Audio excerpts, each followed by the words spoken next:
Olá, pessoal, boa tarde. Hoje vamos falar um pouco sobre limites de dose em emergência radiológica. É a aula tema de hoje. É uma sequência de aulas sobre emergências radiológicas, né, que vocês estão tendo. E essas aulas, né, essa de hoje, por exemplo, a gente vai deixar disponível também para vocês no Moodle, ok? Caso tenham qualquer dúvida relacionada ao conteúdo abordado na aula ou o conteúdo anterior, basta anotá-lo. Às vezes, quando você está assistindo a aula, a dúvida surge, anota no caderno e depois envia isso para nós por meio dos fóruns ou e-mails, por exemplo. O importante é não acumular a dúvida, certo? Deixar dúvidas acumuladas com certeza não vai ajudar. Bom, a aula de hoje é sobre limite de dose. E para falar de limite de dose, a gente fala das emergências, né? Limite de dose em emergência radiológica. Quando a gente fala de emergência radiológica, a gente precisa lembrar que a gente não tem o tempo a nosso favor. É uma situação totalmente indesejável, mas que você precisa estar preparado para ela. Então, como se preparar ou como tomar decisões corretas diante de uma emergência radiológica? Esse é o ponto alto da aula de hoje. Porque se você toma uma decisão correta, você ou o responsável pelaquela coordenação daquela emergência, se ele toma uma decisão correta, ele vai evitar a exposição desnecessária de muitas pessoas e vai também evitar a exposição inevitável de muitas pessoas. Vai reduzir a dose de radiação recebida. Agora, se a decisão não for tomada de forma prudente ou correta, aí pode ocorrer exatamente o contrário.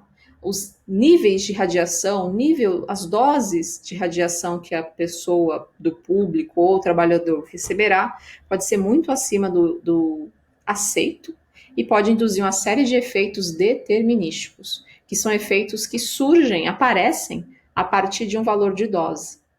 Então, a história inteira, quando se fala de emergência radiológica, é tomar decisões corretas para evitar efeitos determinísticos. E é isso que a gente vai discutir durante a aula de hoje. A gente vai falar tanto sobre organismos internacionais que trabalham nessa área, como também a CENEM, o que ela sugere, onde está a regulamentação sobre esse assunto. Certo? Aqui no primeiro slide eu coloco uma reflexão importante. Como eu já disse, um acidente radiológico é uma situação não desejável, mas que você precisa estar preparado para ela. E além disso, existe o fator tempo. Na maioria das emergências radiológicas, nós não temos o tempo a nosso favor. Sendo assim, é necessário tomar decisões ou medidas protetoras a cada instante. E essas medidas, elas são decisões. São decisões que um supervisor de proteção radiológica, um chefe de departamento vai ter que tomar. Quais são os parâmetros? O que deve ser pesado nessa balança para tomar essa decisão?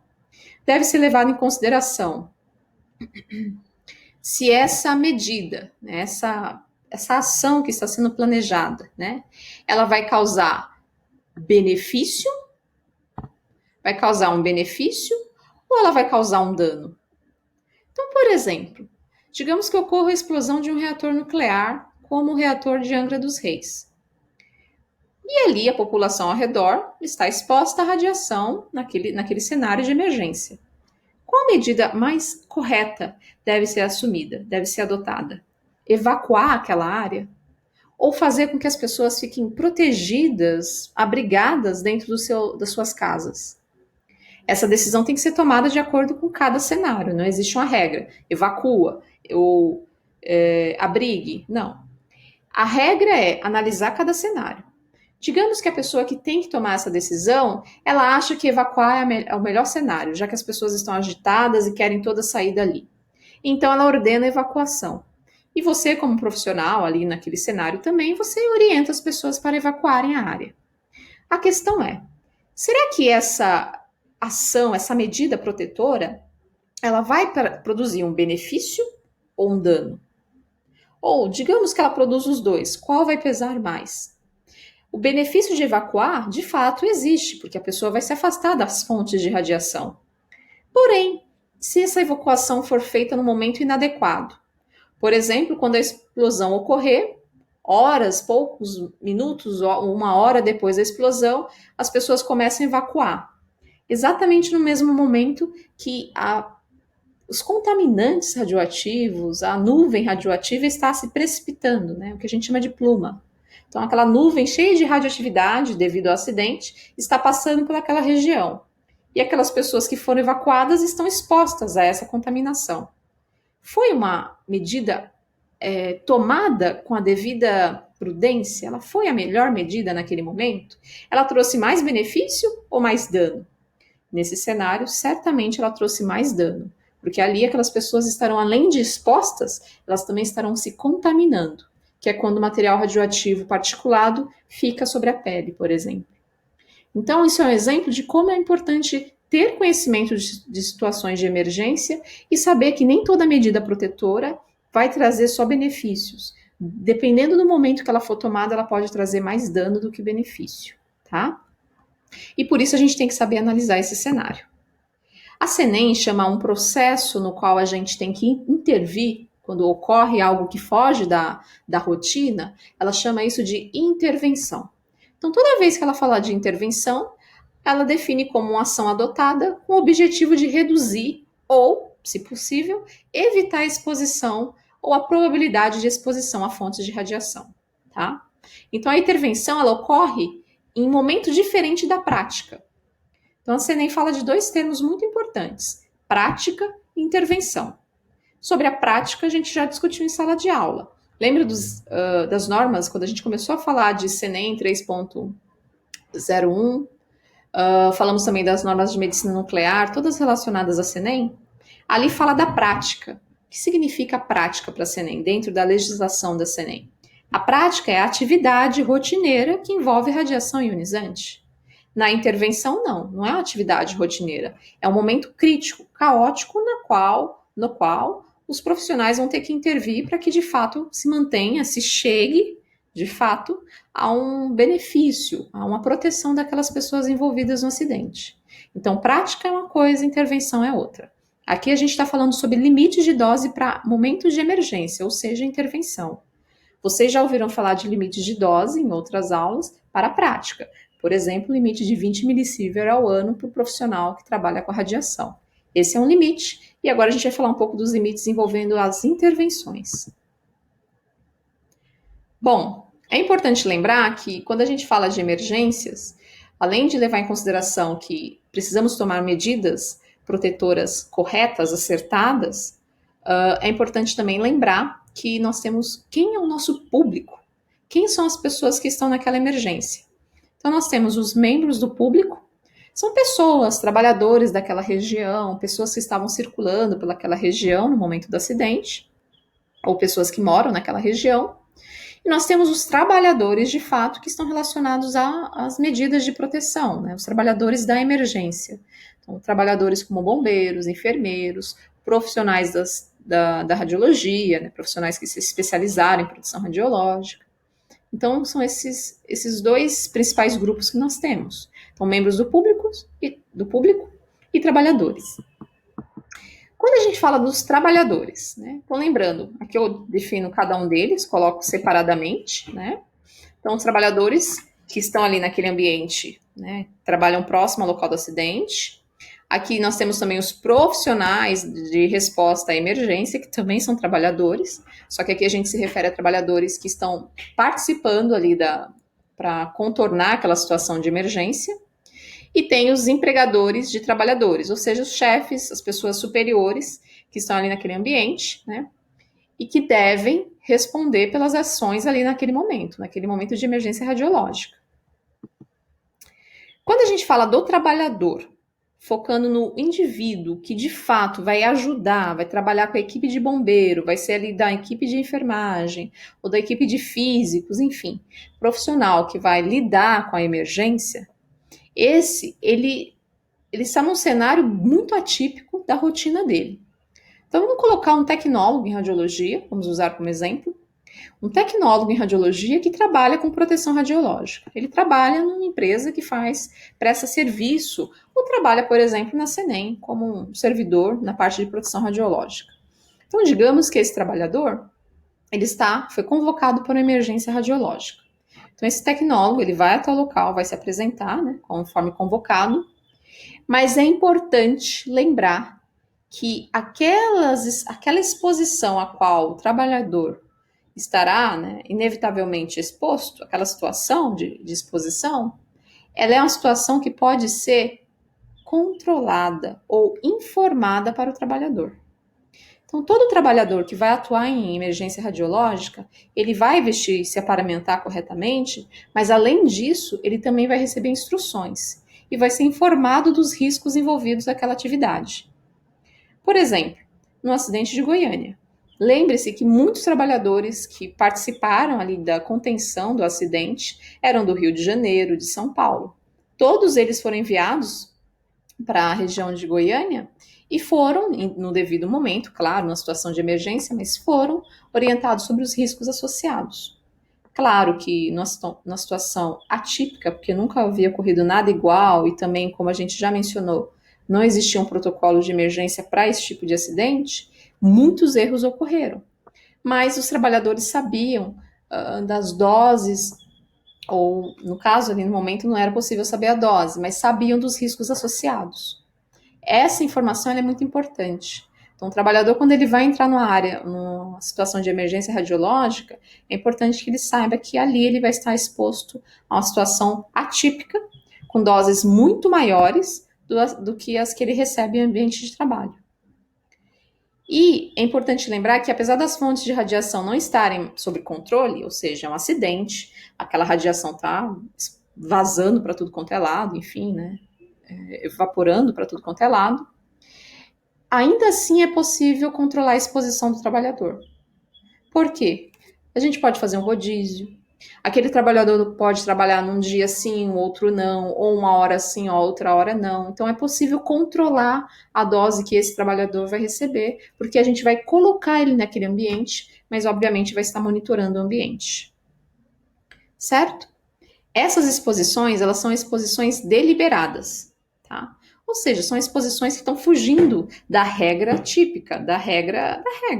Ou seja, aquela exposição que o trabalhador, ele não está contando com aquilo. Ele tem lá os seus 20 milisievert ao ano. Naquela emergência radiológica, ele não contabilizou aquilo dentro dos 20 milisievert. Então, é uma situação atípica, tá?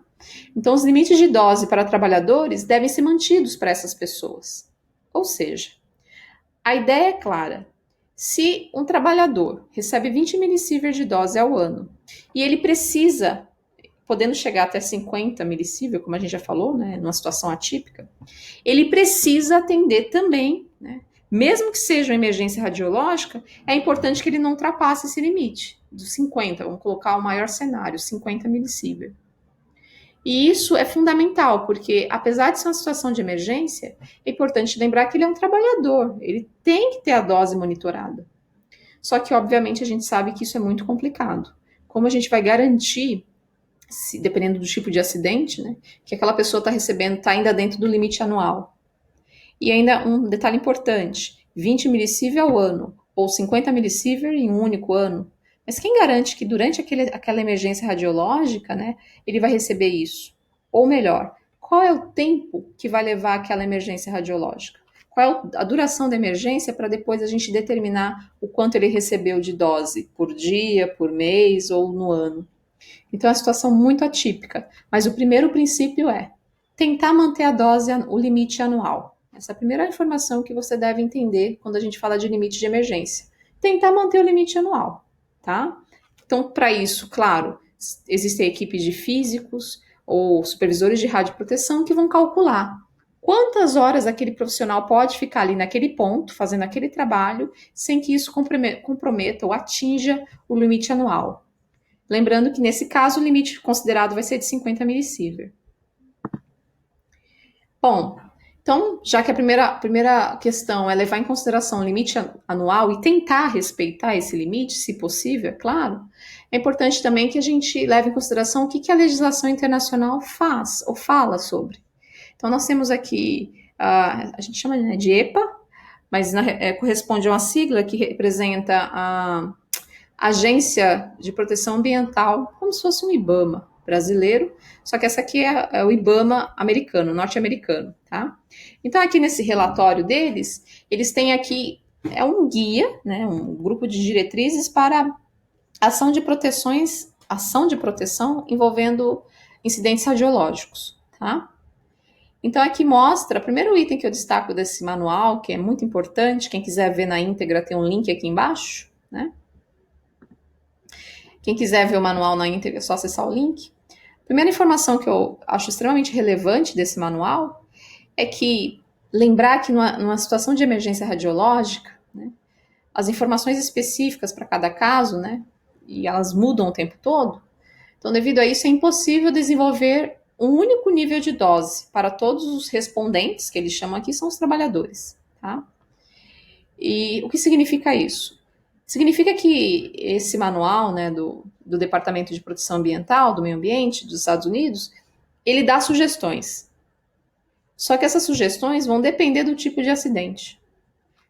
Como eu disse, um acidente é uma situação não desejada e possivelmente não programada, né? Pelo menos pela equipe que vai conter o acidente não foi programado. Então, não dá para uma única entidade ou um órgão ficar determinando todos os limites. É difícil estabelecer limites se você não conhece a situação. Então, eles colocam sugestões, que são adotadas também por outras agências, e essas sugestões são meio que o guia, né, a diretriz naquele momento de emergência.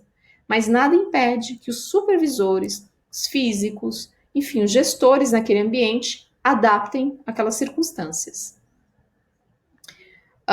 Aí, numa outra parte do mesmo relatório, ele menciona que com medidas de proteção, ou seja, se a equipe estiver bem treinada, tiver o EPI, o VPR, vestimenta de proteção radiológica, tem toda a estrutura, dosímetro, detectores, né?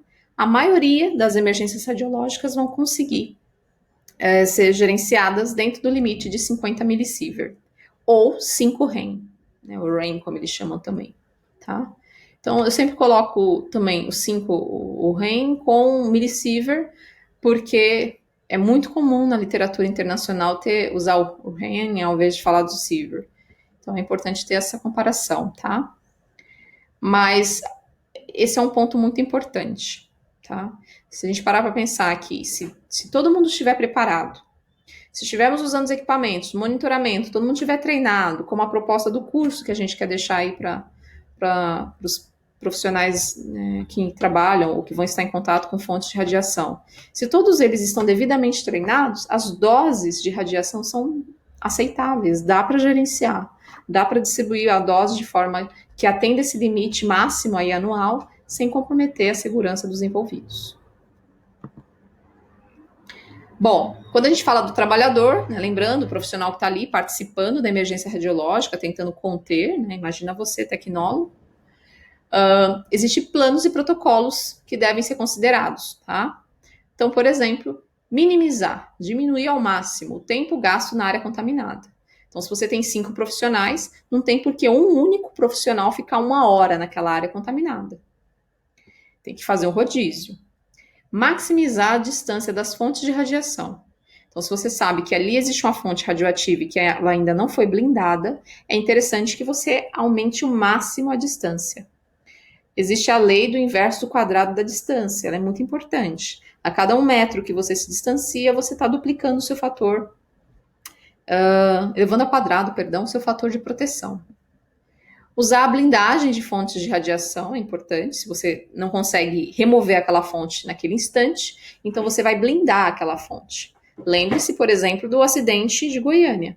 Aquela fonte ficou, a fonte junto com a cadeira, que foi levada pela Gabriela, né, para vigilância sanitária, ficou ali por um tempo e ninguém ia pegar aquela fonte e colocar dentro do tambor. Então fizeram o contrário, colocaram um tubo bem largo, como se fosse um encanamento de esgoto, aqueles, né, de quase mais de 1 metro de largura, de diâmetro, e então concretaram a fonte ali mesmo, depois removeram.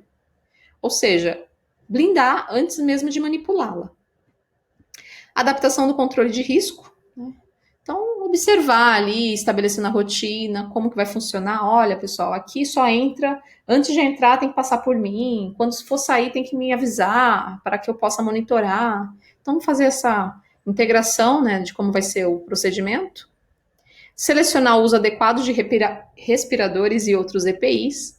Na aula de EPIs, lá no finalzinho, eu coloquei lá uma lista ou um link com vários tipos de respiradores. Então, vocês viram na aula prática que existem vários tipos: máscara, máscara facial completa, máscara que tem respirador, né, mecânico, enfim. Para cada situação existe, né, uma demanda, tá? Esse site mesmo que eu coloco aqui, ele mostra cada respirador para cada situação de emergência, tá? E também seria interessante, além de usar todas essas medidas para o trabalhador, seria muito interessante utilizar medicações profiláticas, ou seja, já ouviu falar do iodo, cápsula de iodo estável, ou azul da Prússia? São exemplos de medicamentos, né, que podem ser usados para diminuir a contaminação, né? Contaminação interna. Por exemplo, digamos que ocorreu um acidente que envolve um reator, como eu mencionei no início. Tipicamente, em reatores, durante uma explosão, é natural que tenha muito iodo, dependendo do tipo de material que é usado dentro do reator. Mas é comum ter iodo radioativo. Aquele iodo, durante a explosão, ele vai se precipitar, vai ser lançado no ar e depois ele vai se precipitar, cair sobre o solo. Naturalmente, ele vai cair sobre animais, pessoas. Só que se você, antes ou muito próximo ao momento do acidente, você administrar para essas pessoas em risco cápsulas de iodo, iodo não radioativo, o iodo estável, o corpo vai, a tireoide, que é o principal ponto de fixação do iodo, ele vai saturar, ela vai saturar. Ou seja, ela vai estar com a quantidade de iodo elevada e saturada. Então, quando o iodo radioativo começar de fato a entrar na corrente sanguínea e tentar chegar na tireoide, ele não vai ficar porque ela já está saturada de iodo. Então, é uma técnica muito importante. E quando envolve acidente, a gente, né, dependendo do cenário, do tipo, né, se tem de fato iodo radioativo, é um exemplo de medicamento que pode ajudar. Existem outros também. Bom, essa tabela eu não traduzi, mas tem a versão traduzida à frente. É só uma tabela de consulta para vocês terem uma noção de que a gente começa, quando a gente fala de. Deixa eu colocar, ver se eu acho o marcador. Quando a gente fala de dose, limites de dose. Eita, peraí. Quando a gente fala de limites de dose, a gente observa que existem vários, né, para acidentes.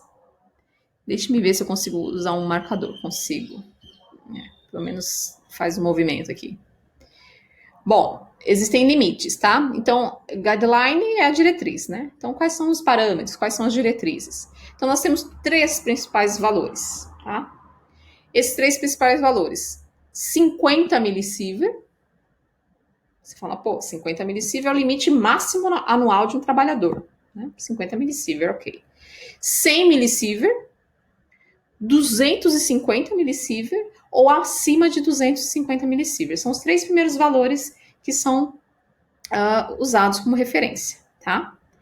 Essas diretrizes, elas se aplicam a doses durante uma emergência radiológica. E isso é muito importante, porque se você olhar e falar assim, pera lá, eu como profissional vou estar exposto a 100 millisieverts durante aquela emergência radiológica, 100 millisieverts seria a dose em 5 anos de trabalho regular, né, 20 a cada ano, né? Então, em um único momento eu vou receber 100 millisieverts, poxa, é algo realmente muito acima dos limites para prática, dos limites de rotina. Lembrando que aqui a gente está falando de limites durante uma intervenção, uma emergência. Então, isso realmente ocorre. A gente tenta fazer com que atinja no máximo 50 millisieverts, naquele cenário de 1 a 2 semanas, enfim. Mas pode chegar, e às vezes de fato acaba chegando, né, se não houver o preparo adequado, em doses maiores, como 100 millisieverts. O que faz as agências internacionais aceitarem 100 millisieverts como um valor aceitável para uma emergência radiológica? É exatamente o fato de que isso se presume, né, se define, se aceita que isso vai ser uma vez só na vida. Fala, ó, você só vai participar de uma emergência radiológica na sua vida. Então, ok, você consegue receber 100 milisievert e não vai ter efeito determinístico, né? Aqueles efeitos de altas doses. Dá para realmente receber 100 milisievert. E o mesmo vai ocorrer para 250 milisievert, né? Esse valor já envolve quando alguém vai salvar uma vida, por exemplo, né? Já vou destrinchar isso aqui melhor. Vamos só se fixar nos valores agora, né? Então, no caso de 250 milisievert, também é um valor extremamente alto, né? Mas lembrando que o princípio você vai levar isso uma vez só na vida, né? Então, Ou seja, né, a gente espera que os acidentes radiológicos ocorram com frequência nenhuma, né? E claro, informação importante que eu adiciono aqui do lado, trabalhadores expostos, né, que chegam aí aos 250 milisievert ou 25 rem, eles têm um risco estimado excessivo de câncer fatal, de câncer, né, de 1,5%. Ou seja, se eu pegar uma população de 1.000 pessoas, e dentro dessas 1.000 pessoas, algumas delas receberam esse valor de 250 milisievert atuando durante uma emergência radiológica, a estatística mostra que nesse grupo de 1.000 pessoas, nós teremos 15 pessoas que de fato terão câncer que poderá levá-las à morte, tá? Então, o trabalhador, quando ele vai estar numa dose elevada como essa, ele tem que ser informado disso. Ele precisa estar ciente. Olha, as doses aí estão dando mais de 100 milisievert, possivelmente você vai chegar em 250 milisievert. E lembre-se que o seu risco de câncer vai aumentar em cerca de 1,5%. Ou seja, no grupo de 1.000 pessoas, 15 teriam câncer. E a pessoa que recebe essa dose estaria entre esses 15. E tem pessoas ainda no cenário pior, né, que pode chegar a receber mais do que 250 milisievert, como a gente vai ver mais à frente, tá? Então, só para vocês observarem que aqui, no caso, também é um documento desse que eu mostrei anteriormente, né, do EPA, já fala desses valores. Agora, uma tabela traduzida que está mais detalhada aí, que inclui outros valores. Então, primeiro, olhando aqui para essa primeira parte, onde eu estou demarcando aí com laser, observem que aqui a gente está falando de dose acumulada, né? Então, quais são os guidelines ou as diretrizes para esses trabalhadores, tá? Como eu já mencionei, são 3 doses: 50 milisievert, 100 milisievert ou até mais do que 250 milisievert. Ou, se você preferir, REN tem aqui 5, 10 e 25, tá? Quando que uma pessoa, né, qual seria o cenário, né, para uma pessoa receber 50 milisievert? Todas as pessoas envolvidas na emergência radiológica, o ideal é que elas chegassem no máximo a 50 milisievert. Bom, claro que isso a gente sabe que, infelizmente, se não, né, dependendo da proporção do acidente, às vezes não é possível. Então, algumas pessoas vão receber 100 milisievert. Por exemplo, pessoas que estão envolvidas ali em proteger a infraestrutura, que vão precisar se aproximar mais da fonte. E as pessoas que receberem 250 milisievert são as pessoas que estão envolvidas em em salvar vidas e, claro, principalmente poupar vidas de grandes populações. Então, a pessoa que vai lá, por exemplo, vai ter que conter uma fonte ou colocar uma blindagem sobre a fonte, tá? Aí, claro, essas 3 doses, que são as mais importantes que a gente discute aqui, elas são disponíveis nesse manual, que é o que eu usei nos outros slides para vocês, da Agência de Proteção Ambiental dos Estados Unidos, que foi produzido em 2017, ou seja, recente. Mas existem outros valores de dose também aplicáveis, tá? Então, por exemplo, aí nós temos uma situação de dose absorvida, tá? Aqui a gente já está falando de dose equivalente, dose efetiva, né? Aqui eu já estou falando de dose absorvida, estou falando de Gray. Então, observe aqui, de 0,5 Gray, né? Então, essa dose, né, ela precisa ser de fato, quando ela vai ser, o profissional vai estar exposto a uma dose como essa, de fato precisa se tomar uma decisão, né, precisa se observar, né, e conscientizar que aquela operação, ela é talvez a mais importante da missão. Olha, é como, por exemplo, o operador que foi o primeiro a remover um dos blocos de grafite do teto de Chernobyl. Então, o primeiro a fazer isso, com certeza levou a maior dose, porque todas as parcelas de grafite, né, os blocos de grafite estavam ali, e ele foi o primeiro a chegar lá, pegar um e jogar, por exemplo.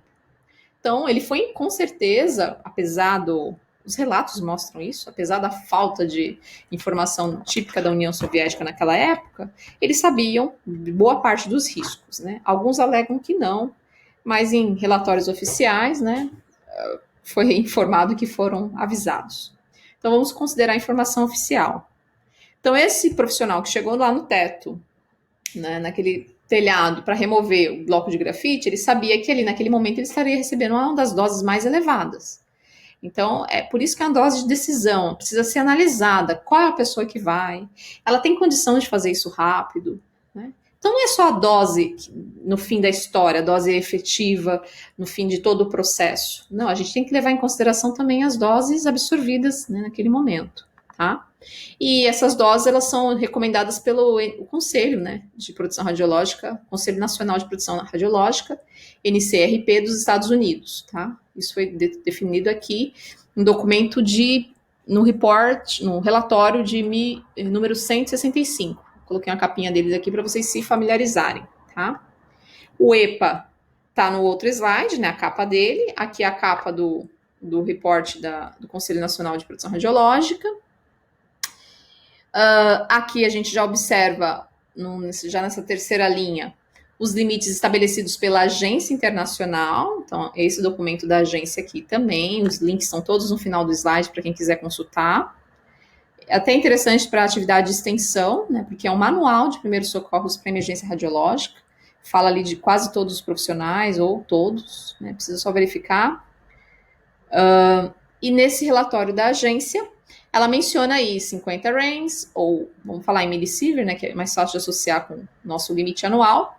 Então, um profissional ele pode chegar a receber 500 millisiever, ou até 1 siever, ou 1000, né? 1000 millisiever, né? O dobro aqui do 500. Então, como assim, né? A agência internacional, ela chega a estipular um valor tão alto. De fato, isso pode ocorrer, né? Então, quando envolve prevenir efeitos graves, então vamos pensar também, sempre falando em acidente, né? Porque é o tema da aula, mas pensar que ali dentro do reator, no momento da explosão, ficou uma pessoa, um operador. E aquele operador ele não consegue sair ali de dentro. Então vai um profissional ali da linha de frente, vai entrar lá onde é a zona mais crítica para salvar a vida de uma pessoa que está ali, né, numa situação de não conseguir escapar. Essa pessoa ela vai receber uma dose muito maior do que as 3 primeiras doses sugeridas, né, 50, 100, 250. Essa pessoa pode receber uma dose de 500 millisieverts ou até 1000 millisieverts, que equivale a 1 sievert. Ou seja, é uma dose muito elevada, mas de fato já é considerada pela agência internacional. Lembrando que são doses que idealmente não causarão efeitos determinísticos, por isso que são limites. Até esse limite de dose, que mesmo sendo extremamente alto, os órgãos, o organismo, a agência e todos esses chegam à conclusão de que não serão causados efeitos determinísticos. Claro que isso precisa ser verificado, levar em consideração a atividade, o tempo, a distância da fonte, mas de uma forma geral são esses os limites principais, certo? Observe que não falta limite, são vários, mas são 3 principais, como eu já mencionei, 50 millisiever, 100 millisiever, 250 millisiever, e em situações extremas, para salvar a vida de alguém ou de uma grande população, pode chegar até 1000 millisiever, tá? Ou 500 millisiever, como menciona o relatório da agência. Enfim, existem outros relatórios, como o da ICRP, né, que é a Comissão Internacional de Produção Radiológica, o relatório 60 dela, que é um relatório muito importante, né, foi feito em 1990, publicado em 91, ele também recomenda aqui os 50 REM ou 500 millisiever. Ele fala, esse é o limite máximo. E aí a agência, né, dentro aí do seu conhecimento, em 2016, mencionou que pode chegar até 1000. Né? Então, são valores que ninguém quer atingir, obviamente. São valores de referência para o gestor analisar aqueles valores e, a partir dali, conseguir gerenciar aquela situação de risco, sem ultrapassar esses valores.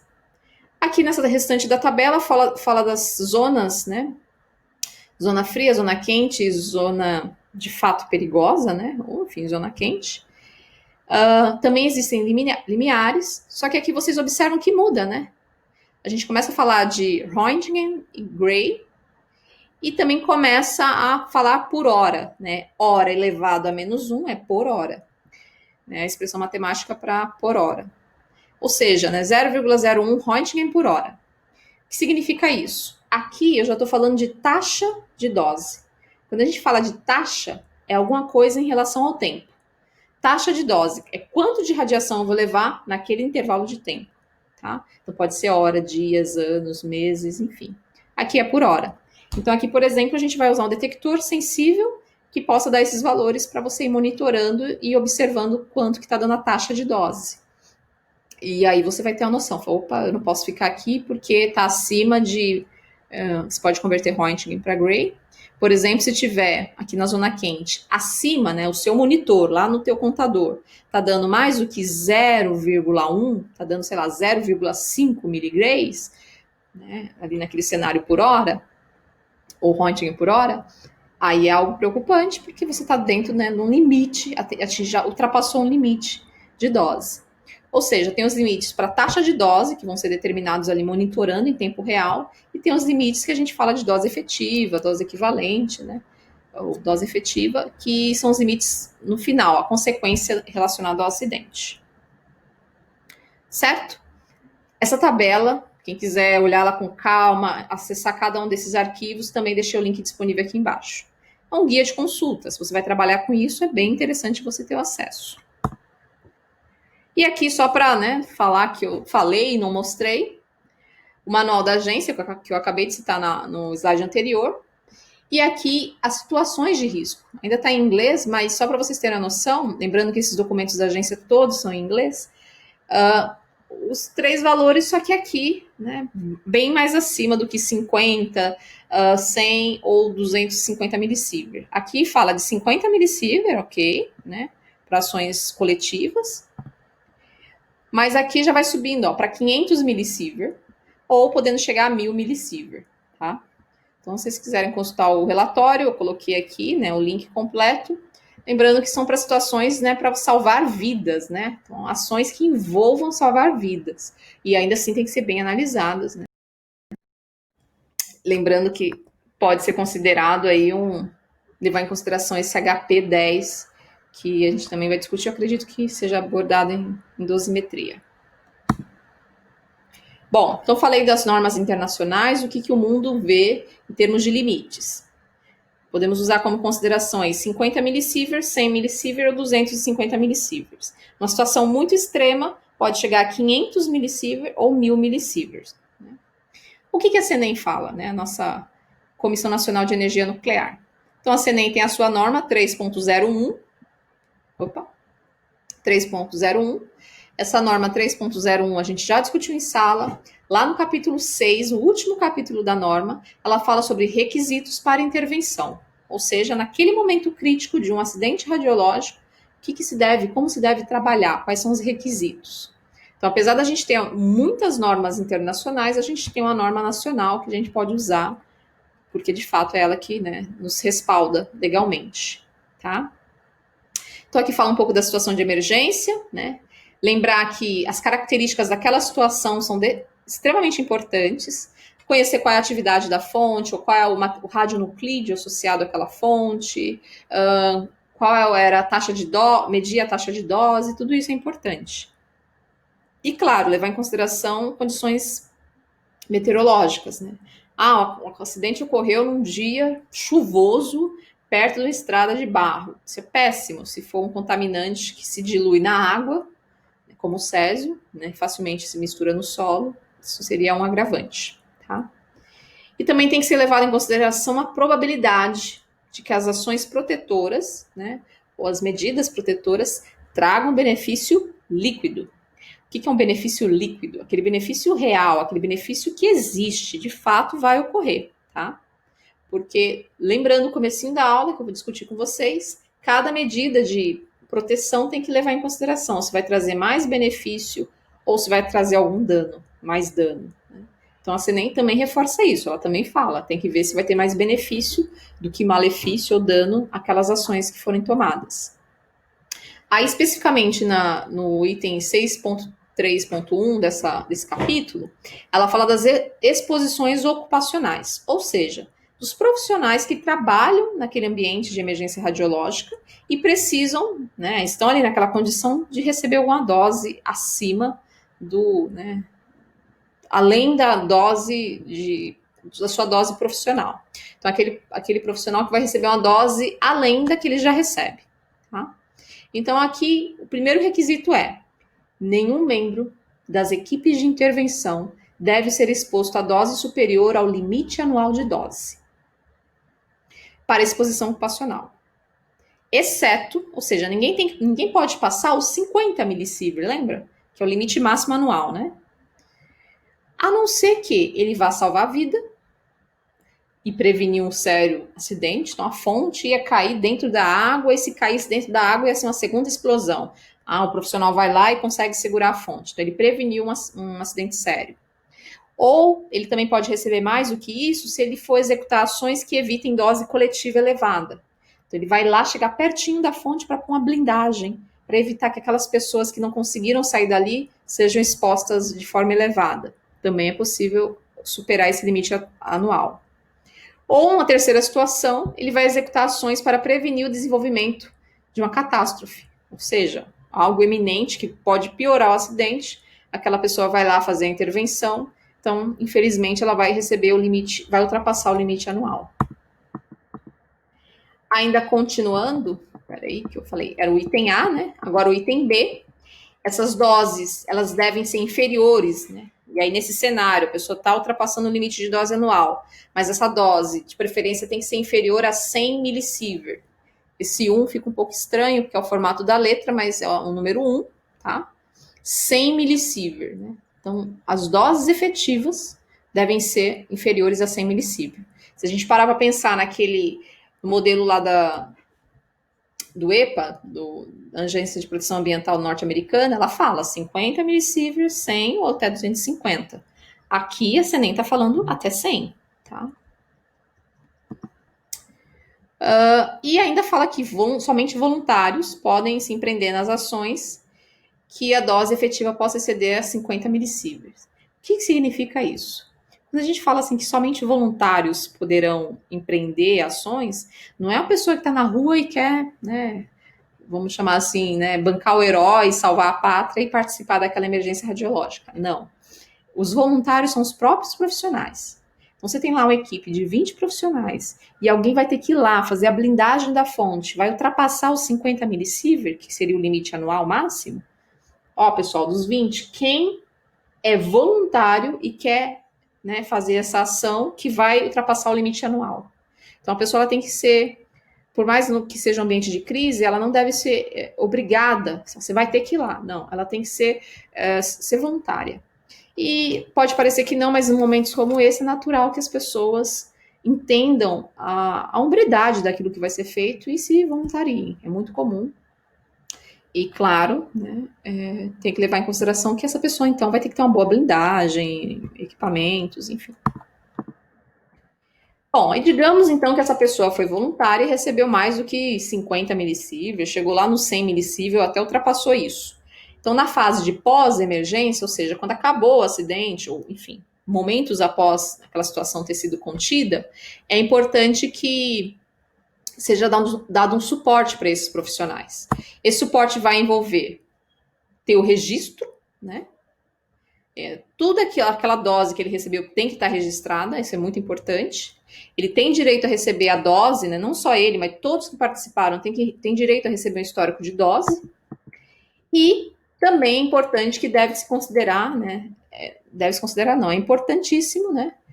Que o profissional que receba essa dose acima do limite anual, ele seja acompanhado por um médico. Então, ele vai ser encaminhado a um serviço médico, médico que tem noção dessas questões de radiobiologia, para que ele seja monitorado adequadamente, tá?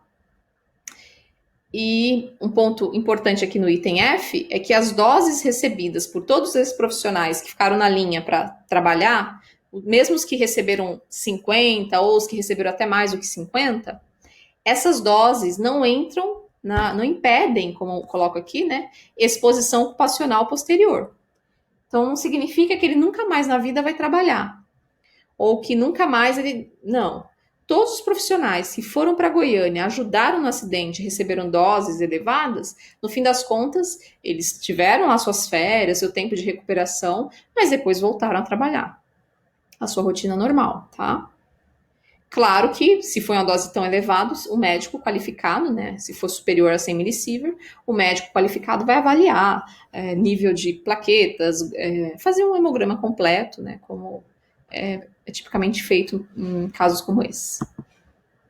Resumindo, quando a gente fala de trabalhador, A segurança dele é o ponto alto da operação. Não adianta tentar salvar uma situação de emergência sem poupar o trabalhador. Isso a gente vê claramente hoje em dia com a situação do coronavírus, né? Então não adianta colocar todos os trabalhadores na linha de frente sem estarem devidamente protegidos, porque eles vão conter ali por um tempo e depois eles não estarão mais em condições e aí o acidente não, ou a emergência não vai ser contida. Então a segurança do trabalhador é o ponto chave para que a emergência ela seja bem sucedida do começo ao fim. E isso eu falo não como, isso é a responsabilidade do gestor. Não, responsabilidade de todos que estão envolvidos na emergência. Então, você cuida também do teu colega e ele cuida de você. Aqui são outros pontos, né? Um comandante ou um gestor eficaz, né? Ele vai poder auxiliar, né? E equilibrar bem esses riscos individuais, até que ponto vale a pena aquele profissional ir, por que não manda o outro, assim por diante, né? Esses trabalhadores devem ser devidamente informados, né, da situação a qual eles estão, enfim, presenciando, participando, tá? Quais são os riscos dele, né? Olha, se você receber mais do que, como eu mencionei lá, mais do que 250 milisievert, a sua, né, a chance de ter câncer aumenta em 1,15, 1,5%, né? Enfim, isso tem que ser notificada. Eles devem estar devidamente protegidos, isso eu repito, a gente está falando de epidemia, né? A gente está falando de emergência radiológica e a gente está vivendo uma emergência biológica.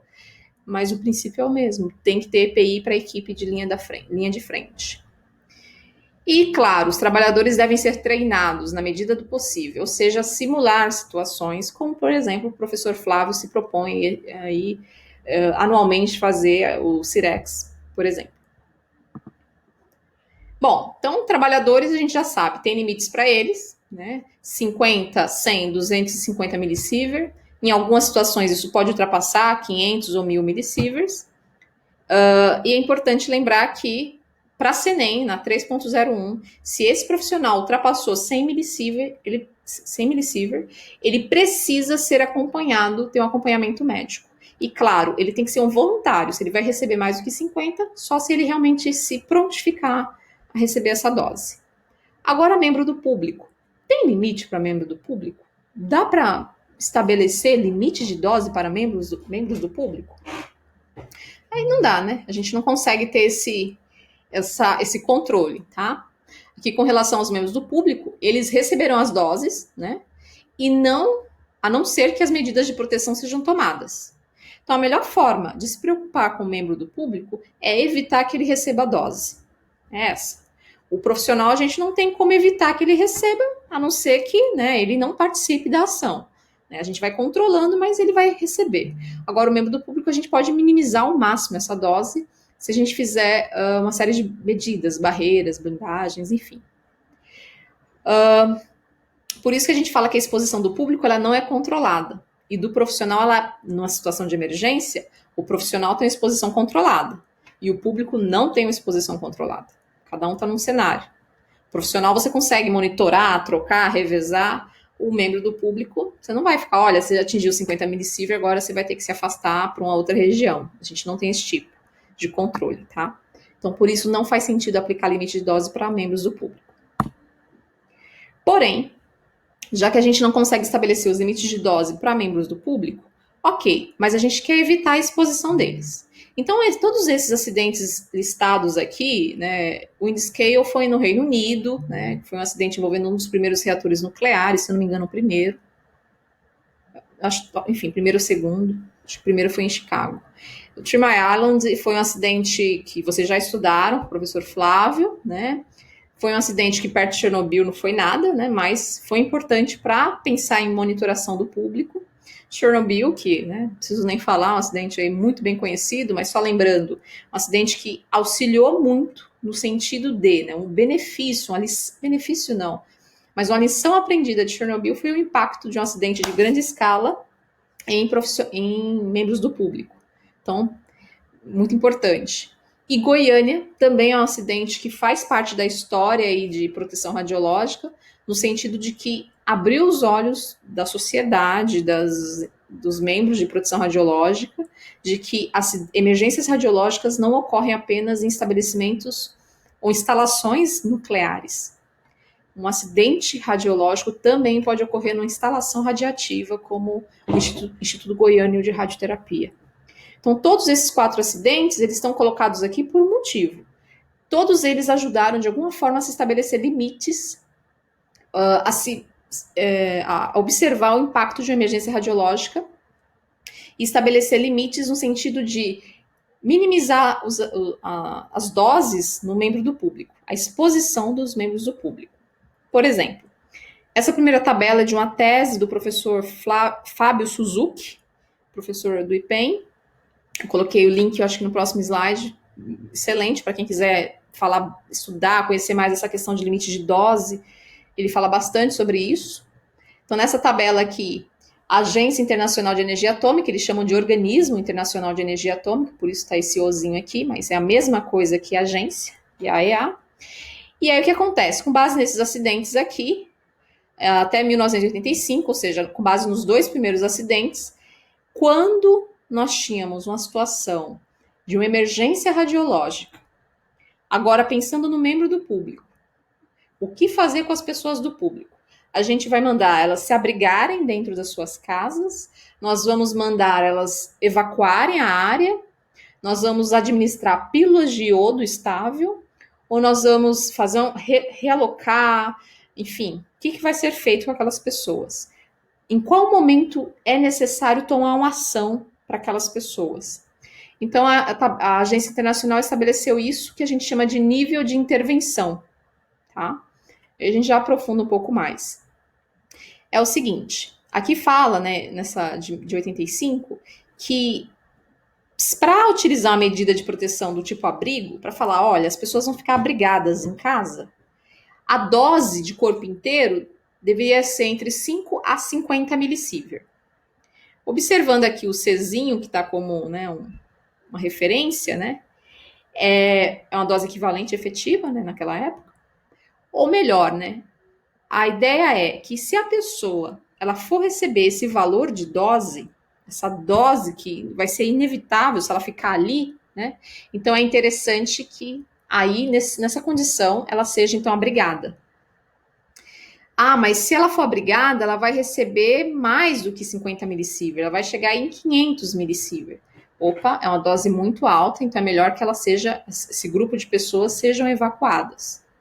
Ou seja, essa tabela ela nos mostra quais são os níveis de intervenção. Qual é o valor numérico para que alguma ação seja feita? Esses níveis de intervenção, eles vêm mudando com o passar dos anos, né? E, como eu mostrei para vocês, essa tabela foi feita com base nesses 2 primeiros acidentes.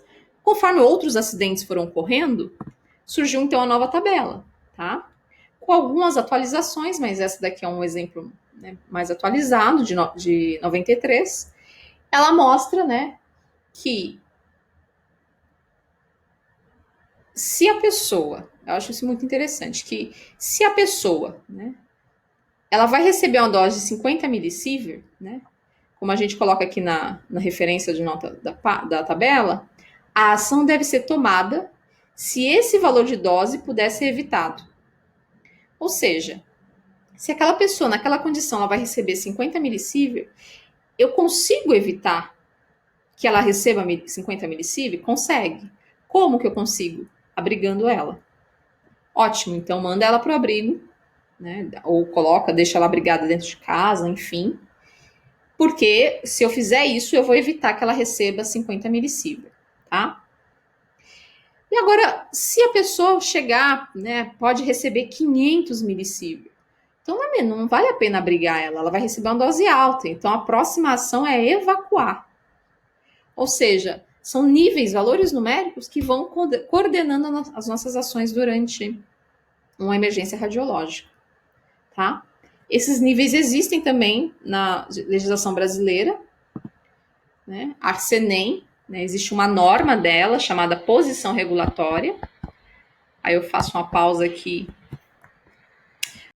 Você página da CENEM, que eu já mostrei, possivelmente vocês já conhecem. Tem lá a parte de normas, e dentro dessas normas tem as a principal, 3.01, e tem a posição regulatória. A posição regulatória 3.01006, ó, ela que vai mostrar medidas de proteção e critérios de intervenção em situação de emergência. Ou seja, o gestor daquela situação, ele vai monitorar, ele vai fazer um estudo junto com a equipe de físicos, enfim, vão fazer um estudo e por meio desse estudo vão ver se aquela pessoa estiver naquela situação, eu consigo evitar que ela receba 50 milisievert, então qual é a ação que eu tenho que tomar para que ela não receba isso, para que seja evitado essa dose? Abriga. Ok, então você vai orientar todas as pessoas a ficarem abrigadas. Se a situação é tão ruim e a dose é tão alta, chega lá a 500 milisievert, eu quero evitar 500 milisievert, eu não quero que as pessoas recebam essa dose, qual é a ação que eu tenho que tomar? Evacuar. Então é bem filme de fim do mundo, guerras norte-americano, né? Quando o presidente precisa tomar as ações, ele tem toda uma equipe que vai estimar qual vai ser o risco se aquela ação não for tomada, por exemplo. E aí, com base naquele estudo, a decisão então é tomada. Essa posição 01, posição regulatória, ela tem esse efeito. Tem série de critérios, tá? Aí fala dos níveis de intervenção, né, que é a dose que a pessoa pode receber, né? E os níveis de ação. São dois níveis, intervenção e ação. Nível de intervenção, qual é a dose que a pessoa vai receber naquele intervalo de tempo, se ela ficar ali naquela situação. E o níveis de ação no plural, já estão relacionados à concentração de atividade. Quanto de atividade eu vou ter naquele alimento, naquele animal, naquele solo, né? Geralmente é expresso em becquerel por quilo. Lembrando que becquerel é a unidade de medida para atividade. Esses níveis vão nos dar o que a gente chama de dose projetada. Isso é extremamente importante, muito falado em limites de dose. Então, observe. Estou falando de membros do público. Esses membros do público, eles não têm limite de dose para eles, mas eu posso saber qual é a dose que esse indivíduo receberia se ele ficasse ali, sei lá, um mês, e se eu não fizesse nada. Qual é a dose que receberia um indivíduo se, voltando ao nosso exemplo de Angra, se aquele reator explodisse e as pessoas que moram ali imediatamente ao redor não fossem nem abrigadas, nem evacuadas, simplesmente elas continuassem ali naquela região? Qual era a dose que eles iriam receber ali se ficassem ali um mês? Isso é o que a gente chama de dose projetada. É a dose que o indivíduo receberia em um determinado tempo, se nós da produção radiológica não fizéssemos nada. Essa dose projetada ela é importante porque ela vai nos dar ações a serem tomadas, né? E, obviamente, vão permitir, por exemplo, ações como evacuar, abrigar ou levar toda aquela população para fazer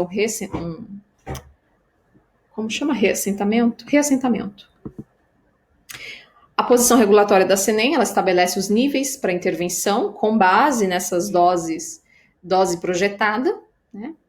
E para nós aqui no Brasil fica definido o seguinte: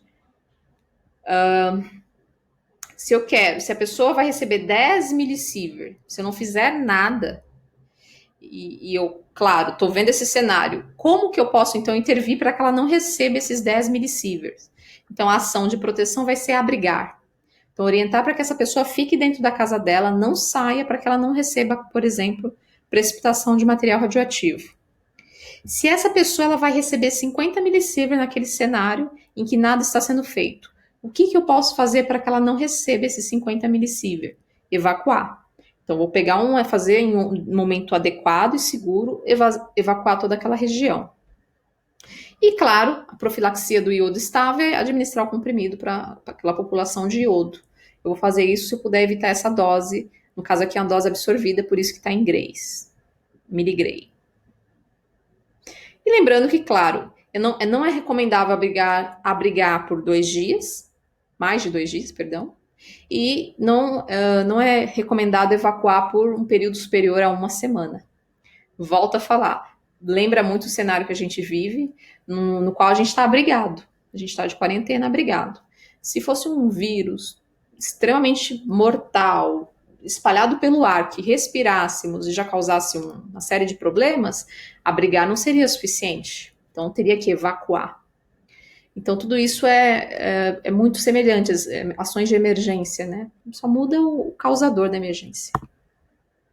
E aqui é um estudo que mostra em qual nível, se você for, então, né, o governo recomendou abrigar, né? Qual é o nível de proteção que eu vou receber durante esse abrigo, né? Então aqui mostra que quanto maior o número nessas casinhas, 10, 20, enfim, quanto maior o número, né, representa um fator de redução, tá? Então, por exemplo, aqui se a gente ficar no subsolo, né, sei lá, a base de concreto, né, a gente vai reduzir essa contaminação, né, inalação, enfim, né, a gente chama de fallout ou fallout, que é quando é a precipitação radioativa, né, a gente vai evitá-la num fator de 200. Por isso, em terrorismo nuclear, você nunca vai subir no topo do seu edifício, porque ali ainda é um abrigo, mas ainda assim seu fator de proteção é muito baixo, porque a precipitação radioativa está caindo. Você facilmente pode inalar. O mais adequado, de fato, é ir para uma região subterrânea. Bom, tudo isso, tanto para profissionais, tanto para membros do público, é somente, né, todos esses limites, essas preocupações, é para evitar os efeitos determinísticos, que são os efeitos que aparecem a partir de algum limiar. Aqui eu coloquei uma tabela de consulta, retirada também da portaria regulatória, da posição regulatória, lembrando que aí, né, se eu receber um Gray, isso no período de menos de 2 dias, o efeito, a consequência pode ser a morte entre 1 a 2 meses. Então, é claro que eu não quero chegar nem perto desse valor, em termos de menos de 2 dias de exposição, por exemplo. Então, lembrar dos valores, dos limites de dose dos profissionais e fazer equivalência para garantir que não se chegue perto dos limites determinísticos. Bom, e se de fato não dá para abrigar, não dá para evacuar, a evacuação já passou de 1 semana, então agora eu vou ter que fazer o reassentamento ou a realocação desse pessoal. Então, existem 2 tipos de realocação, ou de reassentamento. Ou ele é temporário, ou ele é definitivo. Se ele é um reassentamento temporário, né, a dose que vai ser evitada, se a gente pegar aquele grupo de pessoas, remover daquela região onde tem a contaminação e colocar eles para morar, por exemplo, como foi em Goiânia, ficaram lá no estádio olímpico. Ali, a gente está evitando que eles recebam, por exemplo, 30 milisievert de dose no primeiro mês, por essa ação. Tá? Claro que, lembrando que cada acidente tem que ser feito esse cálculo novamente para, né, chegar no valor próximo ou ao redor disso. E se esse reassentamento ele vai demorar, vai se estender, né, então ele vai entrar na característica definitiva. E a ideia é que se a pessoa morar nesse reassentamento definitivo durante o restante da vida dela, ela não vai receber mais, ela vai receber um CIV em toda a sua vida. Certo? Muito que bem. Por que é importante a gente mencionar isso, né? Esses valores são referência para tomada de decisão. Só lembrar do acidente de Chernobyl, né? Chernobyl ali, as pessoas elas ficaram em zona de exclusão, foram reassentadas, então ficaram em reassentamentos temporários. Aí viu que de fato aquele local não vai voltar a ser adequadamente habitável, né? Durante bons tempos, aí 300, 400 anos ou mais, sem dúvida mais, né? Devido à meia-vida desses radionuclídeos. Então, naturalmente, essas pessoas precisaram ser realocadas de forma definitiva. Então, a vida inteira dela, de 70 anos, o restante dela, ela vai estar dentro desse valor aceitável aí de 1 sievert. Certo? Muito bem. Continuando. Aí, os 2 últimos níveis que faltam é para alimento e para reator nuclear. Níveis de ação para controle de alimentos. Lembra que eu falei que existiam 2 principais níveis? Nível de ação e de intervenção? O nível de intervenção é a dose que a pessoa vai receber ao longo do tempo. É bem semelhante à dose proposta, não, dose planejada, dose prevista, agora eu não me recordo, dose projetada. Agora o nível de ação não. O nível de ação tem a ver com atividade específica, ou seja, atividade para cada quilo, qual é a concentração de material radioativo para cada quilo de carne, ou para cada quilo de algum cereal, né? Então, é um nível que é usado para garantir se depois daquele acidente, aquele alimento ele pode ser ou não consumido. Então, por exemplo, vocês devem, acredito que se recordem, ou talvez não, o acidente de Fukushima, parte dos alimentos que vinham para o Brasil poderiam ser consumidos, né? Então, isso tinha que ser determinado. Como que se determinava? Então, um alimento que vinha do Japão, né, por exemplo, peixe, vinha do Japão, por exemplo, chegava no Brasil, ia para o IPEM, Departamento de Radiometria Ambiental, lá, equipe da doutora Linda Caldas, Bárbara Manzini, faziam análise desse alimento, pegava lá uma amostra, né, fazia um estudo, e depois fazia uma tabela dizendo, olha, o peixe que chegou agora, a cada quilo de peixe tem tanto por cento de atividade radioativa, tanto de desintegração radioativa. E aí a gente ia comparar isso com os limites da CENEM, estabelecido também nessa posição regulatória. E é a partir daí que você pode dizer, né, o IPEM ou qualquer outra instituto, pode dizer se de fato aquele alimento pode ou não ser consumido, né? Vai depender se eles atendem ou não a norma da CENEM, tá? E claro, qualquer instituto que tenha estrutura para fazer esse estudo radiométrico. Aqui está o nível de ação recomendado para alimentos. Então, por exemplo, alimentos da categoria 1 são alimentos que têm contaminantes como césio 134, césio 137, rubídio, estrôncio, enfim. E aí o valor recomendado, ou seja, quantos 1000 becquerel, né, por quilo, tá? Então aqui 1 quilo becquerel a cada quilo desse alimento, do alimento que tem esse radionuclídeo, se for um alimento, né, de consumo geral, carne, sei lá, alimentos sólidos, vamos pensar assim. E no caso, leite, alimentos infantis, água potável, a gente também tem um parâmetro aí separado. Lembrando que leite, né, é usado para outras aplicações, alimento infantil, então a criança, né, é mais radiosensível, enfim, tem que tomar, né, uma certa cautela, enfim. E aí, cada categoria, o alimento categoria 3, né, ou categoria 4, são alimentos que têm contaminantes como ameriço 241, que é o primeiro aqui, um exemplo. E por fim, os outros níveis outros limites de emergência, né? Limites de dose para emergência radiológica envolve acidentes com reatores nucleares. No Brasil, a gente tem um reator do tipo PWR, tá? Que é bem diferente do de Chernobyl, que era um BWR, que era uma caixa que fervilhava, basicamente, né? E, enfim, são princípios diferentes, né? Aqui a gente trabalha com água pressurizada, por isso esse P, né? Então, o controle dele é bem mais efetivo, mas ainda assim pode ocorrer um acidente. Se ocorrer um acidente, quais são os níveis, né? Então, os níveis operacionais, né, de intervenção, que a gente chama de NOI, são esses aqui, tá? Então, se a gente tem uma situação 1, né, o critério é 1 milisievert por hora. Então, teve um acidente, né? A taxa de dose ambiente, então saiu, né, um profissional de proteção radiológica, monitorou o ambiente, a taxa de dose fora das instalações e viu que está de 1 milisievert por hora, que é o limite anual para o público, é 1 milisievert, só que esse limite está sendo atendido a cada 1 hora, então vai ter que evacuar ou fazer a abrigagem, que é quando orienta as pessoas, né? Tem lá um alarme em Angra dos Reis, né? Todo um sistema de áudio lá para falar, não saiam de casa, fechem portas e janelas, que com certeza é uma situação nada agradável, né? E assim por diante, né? Então, nível mais alto, né? Olha, nós estamos no NOI 1, então nível operacional alto, tá? A gente está no NOI... Aqui já entra no 3, mas aí já entra taxa de dose ambiente já em deposição. Qual é a diferença? A taxa de dose ambiente em pluma é a nuvem radioativa, né, que ainda não se precipitou. E a taxa de dose ambiente é quando já se precipitou, tá? Então, aqui no caso, no nível 3, eu também tenho 1 milisievert por hora, também tenho que fazer o mesmo sistema. Enfim, uma tabela de uma orientação para quem vai lidar com isso. Só mais uma observação em relação a essa tabela, né? Quando o nível de operacional de intervenção está em nível 2, né?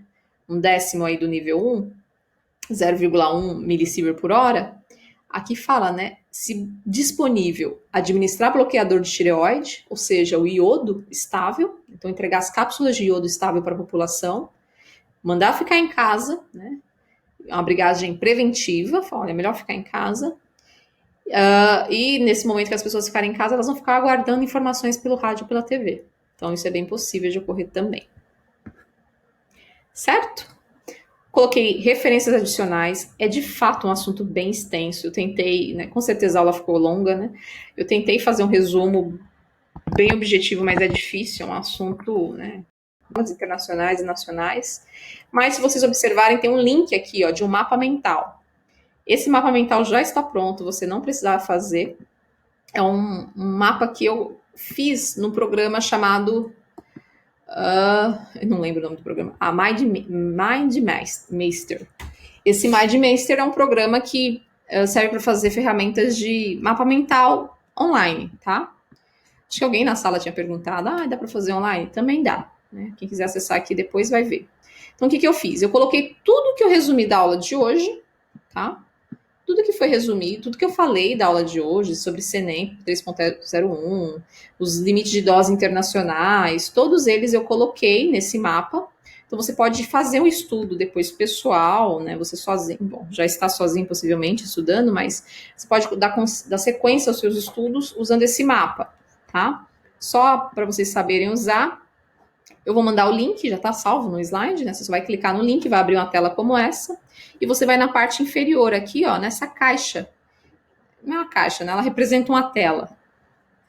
Aí você clica, e eu já deixei uma apresentação pronta. O que significa isso? Esse mapa mental, você vai estudar ele por partes, né? Então, já está aqui, ó. Eu fiz uma sequência de, 24 slides, que ele mesmo se organiza, na verdade. E você clica aqui em iniciar a apresentação. Então, vai ficar com essa carinha aqui, né? Notas da aula, então são tópicos. Se você clicar nesses balãozinhos, sempre tem informações a mais. E você vai avançando aqui. Então, por exemplo, primeiro eu falei lá dos limites de dose e situação de emergência. A gente pode começar pela posição regulatória da CNEM. Então, o que fala essa posição regulatória? Ela fala da prática e da intervenção. O que é intervenção? Enfim, você vai passando, né, item por item. Quem quiser estudar, quem não quiser também, só o slide já é suficiente. Mas é uma forma interessante de você organizar o pensamento e saber exatamente quais são as etapas que vão ser seguidas. Ok? Se tiverem qualquer dúvida relacionada também a essa parte, para a apresentação aqui, né? Podem me informar. Esse mapa eu estou compartilhando o link, mas para vocês possivelmente editarem, visualizarem, não editarem, porque pode bagunçar, né? E vai dar um trabalho. E vocês podem também usar a ferramenta para estudar outras matérias, se for do interesse de vocês. Certo? Outra dica importante que pode ser útil, eu já mandei o link no dia que nós conversamos sobre atividade de extensão. Esse RAIN, né, é um site, uma junção, né, é um site norte-americano, mas é uma junção de vários pesquisadores de diversas partes do mundo. E eles falam sobre emergência radiológica, tem muita coisa interessante. Aqui está no tradutor automático, né? Por isso que fica fácil de olhar aqui, você não precisa nem sofrer se não quiser. Mas basicamente você tem informações importantes sobre emergências radiológicas, tá? Então, como descobrir um incidente, um acidente, contaminação, como que é a monitoração, tem alguns vídeos aqui também sobre esse assunto. Lembrando que esse assunto de emergência radiológica é um assunto de alta complexidade dentro de proteção radiológica. O que vocês conseguirem fixar já é algo bem válido. E se tiverem dúvidas, eu acredito que tenham, por favor, nos avisem, não guardem as dúvidas. A gente não sabe aí quando a gente volta de fato, né? Tá marcado o dia 17, a gente espera, mas a gente tem que aguardar aí com atenção os próximos passos. Ficarmos abrigados, certo? Então, se tiverem dúvidas, não hesitem em falar. Tá bom, pessoal? Boa noite, obrigada pela atenção e bons estudos.